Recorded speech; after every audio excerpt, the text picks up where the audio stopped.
Hey there, exam warriors, and welcome to this Ultimate Revision Explainer for CBSE Class 12 English. Today we're taking William Douglas's incredibly gripping autobiographical true story, Deep Water, and we're going to turn it into unforgettable visual takeaways for you. Look, if you want to completely ace your board exams, you really need to understand not just what happened in this chapter, but exactly why it matters. So grab your notes, get focused, and let's jump right into this. Here's our syllabus for today's session. First, the author. Then, roots of aquatic trauma. Third, the drowning experience. Fourth, paralyzing fear and lost joys. Fifth, systematic recovery and triumph. And finally, number 6, essential themes and symbols. All right, kicking things off with Section 1, the author. Understanding exactly who William O. Douglas was gives this super vulnerable autobiographical account so much more weight. The guy wasn't just a writer, he was an absolute powerhouse. We're talking about the longest-serving U.S. Supreme Court justice in history. He literally held his seat for over 36 years. He was also a really close friend and advisor to President Franklin D. Roosevelt and just a fierce leading advocate for individual rights. So knowing that this highly influential, incredibly powerful man was once a terrified, paralyzed young boy, it just makes this excerpt from his memoir of Men and Mountains absolutely striking. Moving right along to Section 2, Roots of Aquatic Trauma. So, to truly wrap our heads around the paralyzing fear he faced as an adult, we really have to map out his childhood, what we can basically call his dual trauma. Because his aversion to water didn't just happen out of nowhere. It actually started when he was incredibly young, just 3 or 4 years old. A wave knocked him down and completely swept over him at a California beach. He felt totally buried and suffocated. Fast forward to when he's 10 or 11. Despite those lingering fears, he resolves to learn how to swim. He specifically picks the local YMCA pool in Yakima because his mother was constantly warning him that the nearby Yakima River was treacherous. The YMCA pool was supposed to be the safe option, with a nice gentle gradient. But, well, that is exactly where the catastrophic misadventure occurs. Now, pay close attention to this crucial comparison because this is definitely a key point you should highlight in your exams. In both of these childhood instances, Douglas faced mortal terror, right? But the figures around him completely dismissed his physical and mental trauma. At the California beach, his father just laughed it off, leaving the young boy feeling completely embarrassed and terrified. Years later, at the YMCA pool, right after he nearly dies, the 18-year-old bully who threw him in literally just says, "But I was only fooling." This constant brushing aside of his terror by authority and older figures, it just deepened his psychological wounds even further. Which brings us to Section 3, the drowning experience.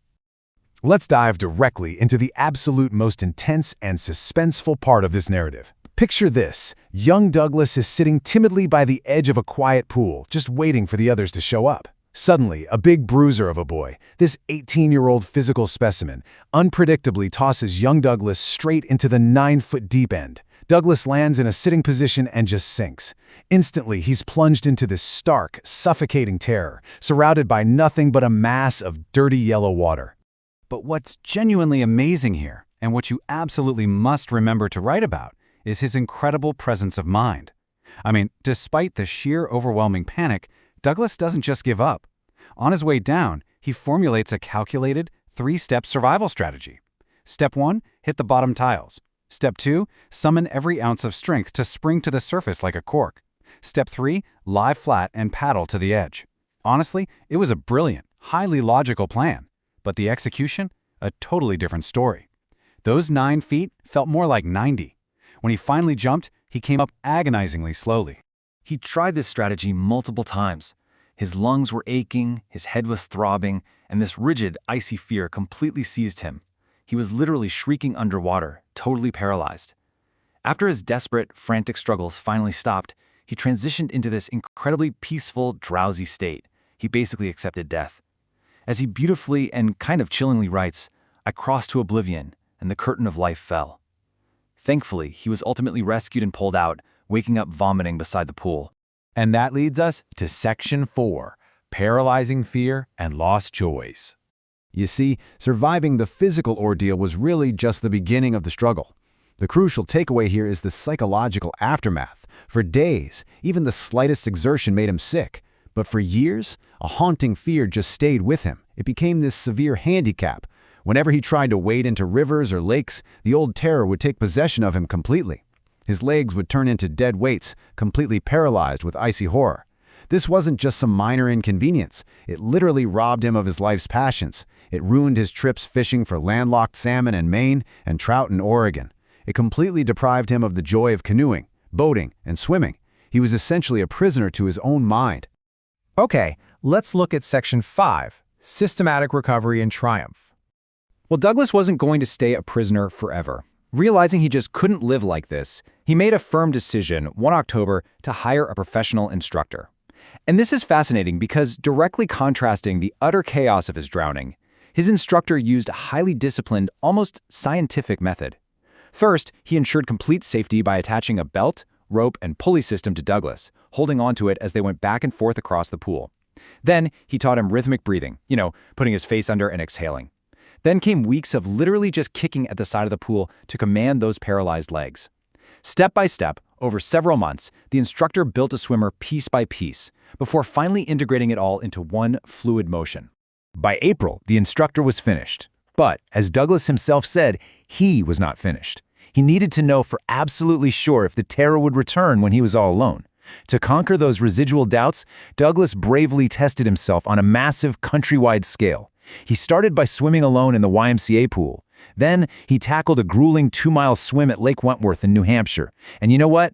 When the old terror returned in miniature out there in the deep water, he literally laughed it off. Finally, he triumphantly crossed Warm Lake, shouting with joy. The guy was finally free. Let's wrap up with Section 6, Essential Themes and Symbols. With his heroic journey complete, this is the high-yield thematic blueprint you will absolutely need to structure those long-form essay answers. Consider this your secret weapon. It perfectly maps the story's literal elements directly to their symbolic meanings. So, when you write your exams, don't just talk about the water itself. Explain that deep water symbolizes deep psychological trauma and life's immense challenges. Point out how the instructor represents the patience and discipline required to defeat that trauma.